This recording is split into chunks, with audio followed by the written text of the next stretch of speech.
Hi friends, आज आप लोगों के सामने मैं एक बहुत इम्पॉर्टेंट चीज़ डिस्कस करना चाहता हूँ, जो है कि इंडिया में बिज़नेस करने के लिए हर किसी को समझना ज़रूरी है।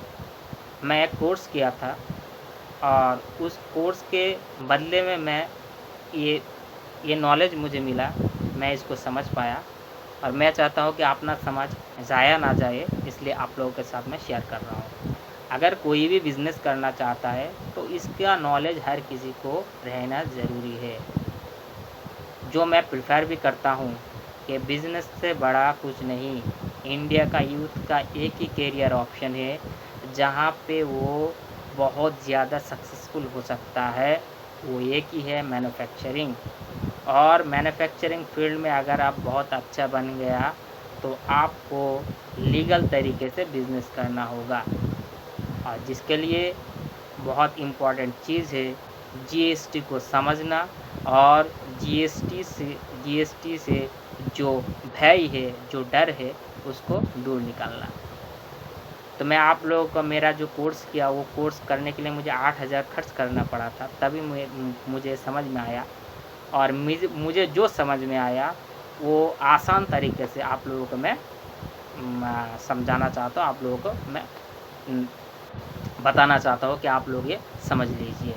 क्या है जीएसटी का फुल फॉर्म? यही होता है कि गुड्स एंड सर्विस टैक्सेस।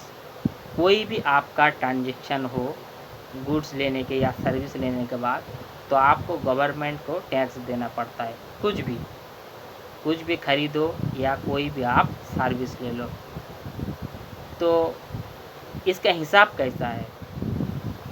अगर समझो आपका एक दुकान है, ठीक है, आप मार्केट से माल खरीद रहे हो, तो आप परचेस कर रहे हो बल्क में, डज़न में 12 पीस 30 पीस दुकान का माल खरीद रहे हो और आप सिंगल पीस रिटेल में लोगों को बेच रहे हो।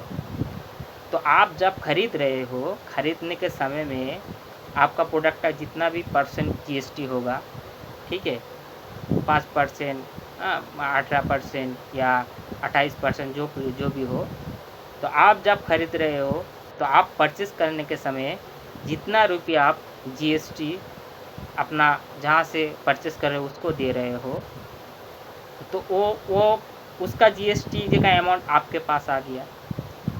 आप उसी सामान को जब रिटेल में सिंगल पीस में किसी कस्टमर को सेल कर रहे हो, तो उस समय आप उसके पास से जो अमाउंट के प्रोडक्ट के अमाउंट है, उसके ऊपर आप क्या जीएसटी ले रहे हो। तो क्या कर रहे हो, जब आप परचेस कर रहे हो तब आप क्या कर रहे हो, जीएसटी दे रहे हो, और जब आप रिटेल में प्रोडक्ट को सेल कर रहे हो, रिटेल में जब आप माल को सेल कर रहे हो, तो आप क्या कर रहे हो, कस्टमर के पास से जीएसटी ले रहे हो। तो आपको गवर्नमेंट के हिसाब यही देना पड़ेगा, आप जो कस्टमर से जीएसटी उठाया और जो परचेस करने के समय आप जीएसटी दिया सेलर को, तो जो आप जीएसटी दिया और जो आप कस्टमर से लिया, तो लेने वाला जीएसटी जो आप दिया उसे माइनस कर दो। समझो आप 700 रुपया जीएसटी जब कोई कुछ परचेस करने के लिए लिया हो, तो आप 700 रुपया जीएसटी दिया हो, और आप जब रिटेल में सिंगल पीस पे कस्टमर को बेचा हो, तो आपके पास किया कि 1000 रुपया का जीएसटी आप वहाँ से कलेक्ट किया, तो 700 आप दिया और 1000 रुपया आप लिया, तो आपको 1000 से 700 रुपया माइनस करके आपको ये 300 रुपया गवर्नमेंट को देना पड़ेगा, पे करना पड़ेगा पेएबल जीएसटी हिसाब से। तो आप इतने से देने से आपका हिसाब क्लियर, आपका पैसा लीगल। तो इसलिए इस सीधी सी सिंपल सी चीज़ है, जो समझने के लिए हर कोई डरता है।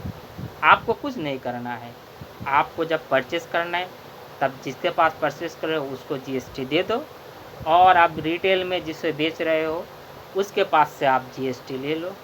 जो आप ले रहे हो, जो आप जीएसटी दिए हो, उसको माइनस करके बाकी गवर्नमेंट को दे दो या सरकार को पे कर दो। आपका बिज़नेस पूरा लीगल हो जाएगा। यही सिंपल सी तरीका है। आशा करता हूँ जीएसटी आप लोगों को समझ में आ गया, और आपको अगर मेरा ये वीडियो अच्छा लगे तो मेरा इस वीडियो को आप लोग लाइक कीजिए और मेरा चैनल को सब्सक्राइब कीजिएगा। Thank you.